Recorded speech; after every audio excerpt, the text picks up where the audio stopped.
नमस्कार, आपण पाहताय कोकण वार्ता न्यूज. कोकण वार्ता न्यूज मध्ये आपलं सर्वांचं स्वागत. पाहुयात बातमी सविस्तरपणे. पक्ष बदलला म्हणून विचार आणि भूमिका बदलत नाही, असे स्पष्ट करत मुंबई गोवा महामार्गाला भारतरत्न डॉक्टर बाबासाहेब आंबेडकर यांचंच नाव द्यावं, अशी ठाम मागणी राष्ट्रवादी काँग्रेस पार्टी शरद पवार गटाचे अध्यक्ष रवींद्र चव्हाण यांनी केली आहे. मागणी कायम राहणार असल्याचंही त्यांनी स्पष्ट केलंय. भाजपचे नेते तथा माजी आमदार पंडित शेठ पाटील यांनी या महामार्गाला बॅरिस्टर AR अंतुले यांचं नाव देण्याची मागणी केली होती. त्यावर प्रतिक्रिया देताना रवींद्र चव्हाण यांनी आपली भूमिका स्पष्ट केली आहे. ते म्हणाले की बॅरिस्टर AR अंतुले यांच्याबद्दल आम्हाला आदर आहे, मात्र मुंबई गोवा महामार्गाला डॉक्टर बाबासाहेब आंबेडकर यांचं नाव देण्याची आमची भूमिका कायम आहे.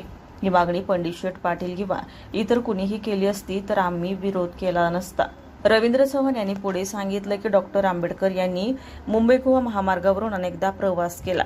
रायगड जिल्ह्यातील पाटील कुटुंबांशी त्यांचे जिव्हाळ्याचे संबंध होते. बाबासाहेबांनी अनेक वेळा त्यांच्या घरी भेटी दिल्या, बैठका घेतल्या, तसेच भोजनही केलं. त्यामुळे त्यांचं योगदान पाटील कुटुंब विसरू शकत नाही, असेही त्यांनी नमूद केलंय.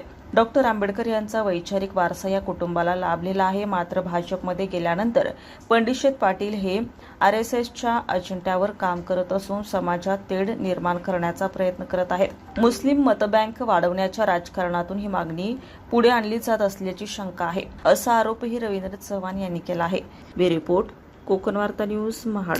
BJPचे माजी आमदार पंडित पाटील साहेब यांनी नुकतंच मुंबई गोवा राष्ट्रीय महामार्गाला माजी मुख्यमंत्री AR अंतुले यांचं नाव द्या, अशी मागणी केलेली आहे. मागणी उत्तम आहे. AR अंतुले यांच्या नावाला ह्या देण्याबद्दल महाराष्ट्रामधून कोणाचाही विरोध असण्याची काही कुठलीही कारण नाही आहे. AR अंतुले याबद्दल मलाही माझ्या मनामध्ये प्रेम आहे. आमच्या हृदयात AR अंतुले आहेत.